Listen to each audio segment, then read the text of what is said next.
आली म्हणून बरं झालं. हे असं कसं करू शकतात? हे हात कसा लावू शकतात त्याला?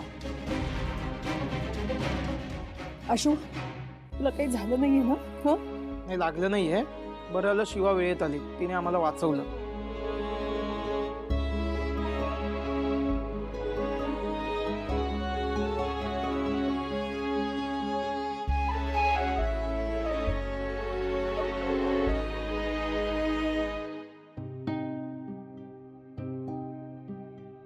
शिवा, तू फक्त आशूची बायको नाहीयेस, त्याचं संरक्षण कवच आहेस.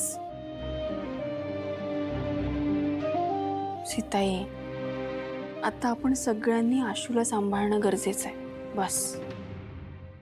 शिवा, वहिनी म्हणते ते बरोबर आहे. आपण काळजी घ्यायला हवी. आपण आता पोलिसांच्या कानावर घालूया हे सगळं.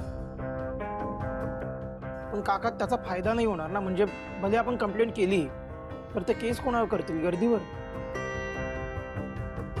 खरंय, त्यांना सांगून काही उपयोग होणार नाहीये. मी तेच म्हणते ना, आपण सगळ्यांनी आशूवर लक्ष देऊया. त्याला फक्त अशा गर्दीच्या कुठल्या ठिकाणी पाठवूया नको. सॉरी, आज जे काही झालं ते माझ्यामुळे झालं. त्याला बरं वाटावं म्हणून मी घेऊन गेलो. माझं बाकी म्हणजे अरे सॉरी नको म्हणू. तुझा हेतू काही चुकीचा नव्हता. मी परत तेच सांगते, आपण आशूवर लक्ष देऊया, बाकी नको विचार करू.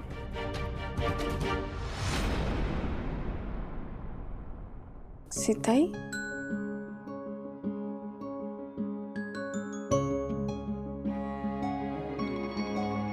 अहो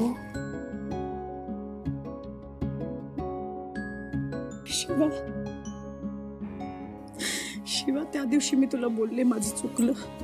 कुठलीही परिस्थिती येऊ, तू आशू बरोबर खंबीरपणे उभी असतेस, त्याचं रक्षण करतेस,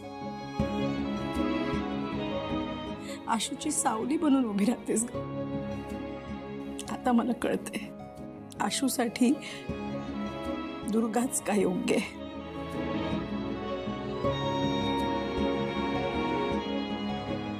हेच तर वचन एकमेकांना दिलंय ना आम्ही. एकमेकांसोबत कायम कुठल्याही परिस्थितीत एकत्र उभं राहायचं, काहीही झालं तरी. तुम्ही नका काळजी करू सीताई.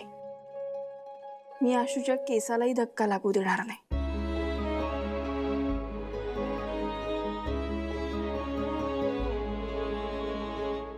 मी आशूला आत घेऊन जाते.